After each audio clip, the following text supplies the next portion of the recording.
When 29-year-old Heather Lacey vanished in 2013, few people noticed. There was no Amber Alert, no search parties, just a missing persons report quietly filed and eventually forgotten. Heather was a mother of two, bright, articulate, but life had been cruel. A decade earlier, she'd battled a drug addiction that never fully released its grip. She drifted in and out of recovery, trying to rebuild, but systems failed her. People failed her. In the years that followed, Heather cycled through shelters, halfway houses, and temporary jobs in the Fort Lauderdale area.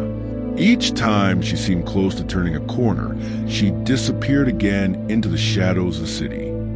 By late 2013, Heather's phone had stopped working. Her social media fell silent. Her family, unable to reach her, filed a report. Police entered her name into a database. That was it. She just vanished, her father would later say, and no one seemed to care.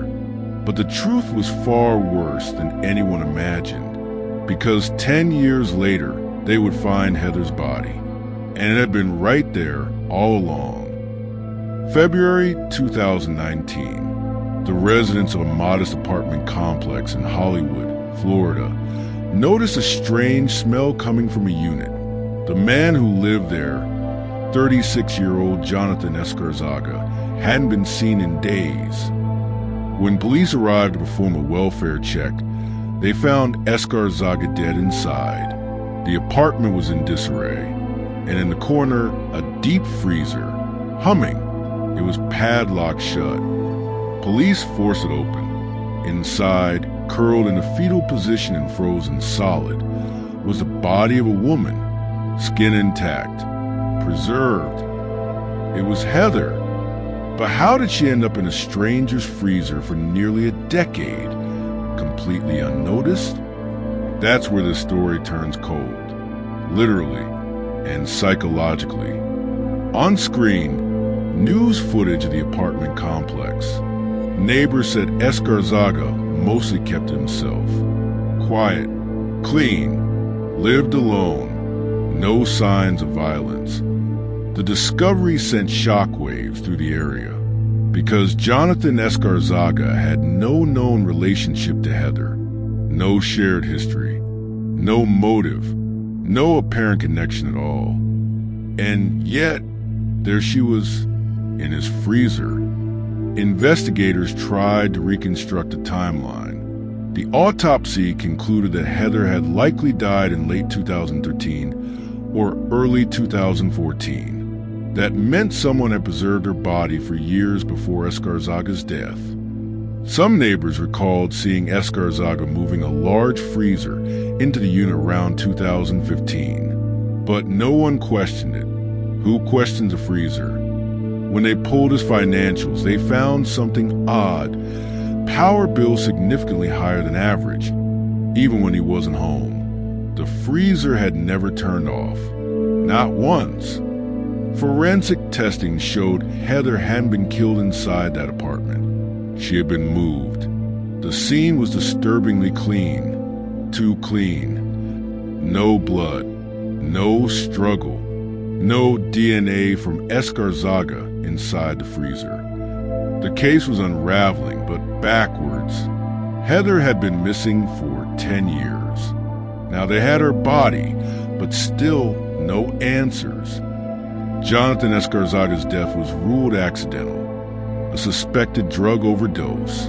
But with him went the only real lead in Heather's murder. He took whatever he knew to the grave. In the months that followed, Heather's family was left to piece together fragments. They spoke to media outlets, pleading for someone, anyone, who knew how she met Escarzaga to come forward. But the silence was deafening. She was scared, one friend texted. Said she was staying with a guy, but wouldn't say where. Investigators now believe Heather may have been trafficked, lured into a dangerous network after lapsing. Women like her, homeless, isolated, addicted, are easy to disappear, easy to forget. The case remains technically open, but the trail is ice cold. No one has been charged. No clear cause of death has been determined. And Heather's final moments remain sealed inside a freezer and inside a man's mind now lost. Psychologically, Escarzaga doesn't fit a clear profile. He had no violent history, no reports of domestic abuse.